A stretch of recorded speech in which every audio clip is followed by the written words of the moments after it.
வீடியோக்குள்ளே போகிறதுக்கு முன்னாடி SBO டிஜிட்டல் மார்க்கெட்டிங் பற்றி பார்க்கலாம். And also this video sponsored by SBO digital marketing. And இந்த பிளாட்ஃபார்மில் நீங்கள் வந்துட்டு ரொம்ப ஈஸியாக ஏர்ன் பண்ணலாம். அண்ட் ஆல்சோ ரொம்ப செக்யூராக இருக்கும் இதில் ஏர்ன் பண்ணுறதுக்கு.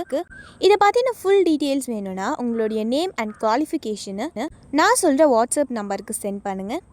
9941041660. ஸோ இதுக்கு நீங்கள் வாட்ஸ்அப் பண்ணிங்கன்னா இன்ஸ்டண்ட்டாக உங்களுக்கு இதை பற்றின டீட்டெயில்ஸ் கண்டிப்பாக கிடைக்கும். அண்ட் இந்த சான்ஸை மிஸ் பண்ணாதீங்க. இதை பற்றி இன்னும் நிறைய தெரிஞ்சுக்கணுன்னா டிஸ்கிரிப்ஷன்லையும் லிங்க் கொடுத்துருக்கேன். மறக்காமல் நான் சொன்ன வாட்ஸ்அப் நம்பருக்கு நீங்கள் மெசேஜ் பண்ணுங்கள். ஸோ இப்போ வாங்க வீடியோக்குள்ளே போகலாம். ஸ்கிப் பண்ணாதீங்க. பெரிய தப்பு. தினம் 300 ரூபாய் சம்பாதிக்க அரிய வாய்ப்பு. இன்ஸ்டாகிராம், ஃபேஸ்புக் பயன்படுத்த தெரிந்தால் போதும் content post and content publishing மூலமா தினம் 300 ரூபாய் சம்பாதிக்கலாம். இந்த வேலை செய்ய 5 நிமிடம் போதும். Work training support, group communication support, all language customer live chat support, முக்கியமா சொந்தமா ஒரு பிசினஸ் ஸ்டார்ட் பண்ற அளவுக்கு உங்களால கற்றுக்கொள்ளவும் முடியும், சம்பாதிக்கவும் முடியும். இந்த வேலை வாய்ப்பு வழங்குவது 5 வருடத்திற்கு மேல ரன் ஆகிட்டு இருக்க நம்ம தமிழ்நாட்டு company school of business organisation private limited. மேலும் விவரங்களுக்கு டிஸ்கிரிப்ஷன்ல கொடுத்திருக்க நம்பருக்கு வாட்ஸ்அப் பண்ணுங்க. போறது ஒரு ஈஸியான ஈவினிங் ஸ்நாக் ரெசிபி. ஈவினிங் ஸ்நாக்கா மட்டும் இல்ல, மார்னிங் பிரேக்ஃபாஸ்டா கூட நீங்க சாப்பிடலாம். குழந்தைங்கல இருந்து பெரியவங்க வரைக்கும் எல்லாருமே சாப்பிடுற மாதிரி ஒரு ஹெல்தியான ஸ்நாக் ரெசிபி. சுட சுட செஞ்சு கொடுத்தீங்கன்னா அப்படியே சாப்பிடலாம். தேவைப்பட்டா கொஞ்சமா தேங்காய் சட்னி இல்லைன்னா கிரீன் சட்னியோட சேர்த்து சாப்பிட்டீங்கன்னா ரொம்பவே நல்லா இருக்கும். முதல்ல ஒரு பவுல்ல 1 கப் அளவுக்கு கடலை மாவு எடுத்துக்கங்க. இப்ப இது கூட ஒரு மீடியம் சைஸ் பெரிய வெங்காயத்தை நல்ல பொடி பொடியா நறுக்கி சேர்த்துக்கங்க. கேரட்டை துருவி ஒரு 1/4 கப் அளவுக்கு சேர்த்துக்கங்க.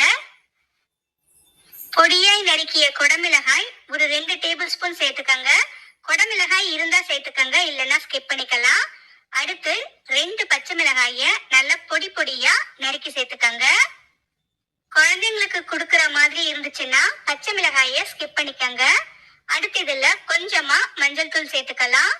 கூடவே ஒரு 1/4 ஸ்பூன் அளவுக்கு தனி மிளகாய் தூள் சேர்த்துக்கங்க. அடுத்து கடலை மாவு அப்படின்றதுனால இதுல கொஞ்சமா பெருங்காயத்தூளும் சேர்த்துக்கங்க. பொடியாய் நறுக்கிய கொத்தமல்லி கொஞ்சமா சேர்த்துக்கங்க. அடுத்து ஒரு 1/2 டீஸ்பூன் இஞ்சி பூண்டு விழுது சேர்த்துக்கங்க. இப்ப இத ஒரு முறை லேசா கலந்து விட்டுக்கங்க. கரண்டியை வச்சு லேசா கலந்து விட்டா போதும். அடுத்து இதுல கொஞ்சமா தண்ணி சேர்த்து பஜ்ஜி மாவுக்கு கரைக்கிற மாதிரி கொஞ்சம் கெட்டியா கரைச்சி எடுத்துக்கங்க.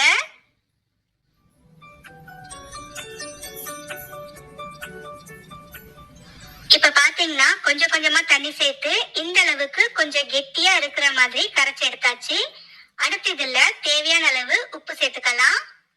உப்பு சேர்த்ததுக்கு அப்புறம் திரும்பவும் ஒரு முறை நல்லா கலந்து விட்டுக்கங்க. உப்பு எல்லா பக்கமும் பரவுற மாதிரி நல்லா கலந்து விட்டதுக்கு அப்புறம் இது அப்படியே இருக்கட்டும்.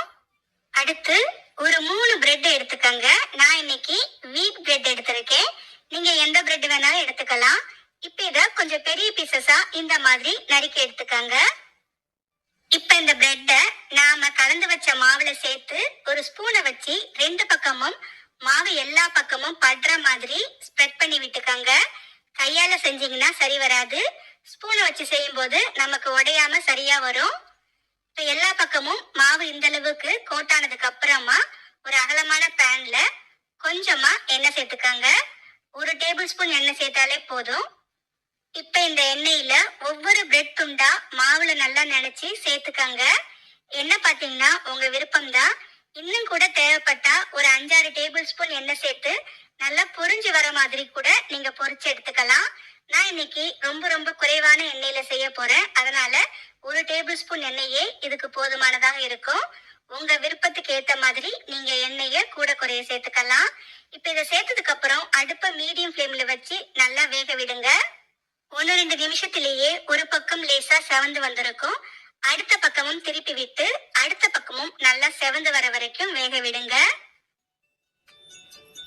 2 பக்கமும் திருப்பி விட்டு 2 பக்கமும் நல்ல நிறம் மாறி செவந்து வர வரைக்கும் நாம இதை வேக வச்சுக்கலாம். இந்த அளவுக்கு செவந்து வந்ததும் நாம இதை வெளியே எடுத்துடலாம். அவ்வளவுதான். இதே மாதிரி எல்லா பிரெட்டையும் மாவை சேர்த்து பொரிச்சு எடுத்துக்கங்க. அவ்வளவுதான் ஃப்ரெண்ட்ஸ். இதை சுட சுட சாப்பிட்டீங்கன்னா தொட்டுக்க வேற எதுவுமே தேவைப்படாது.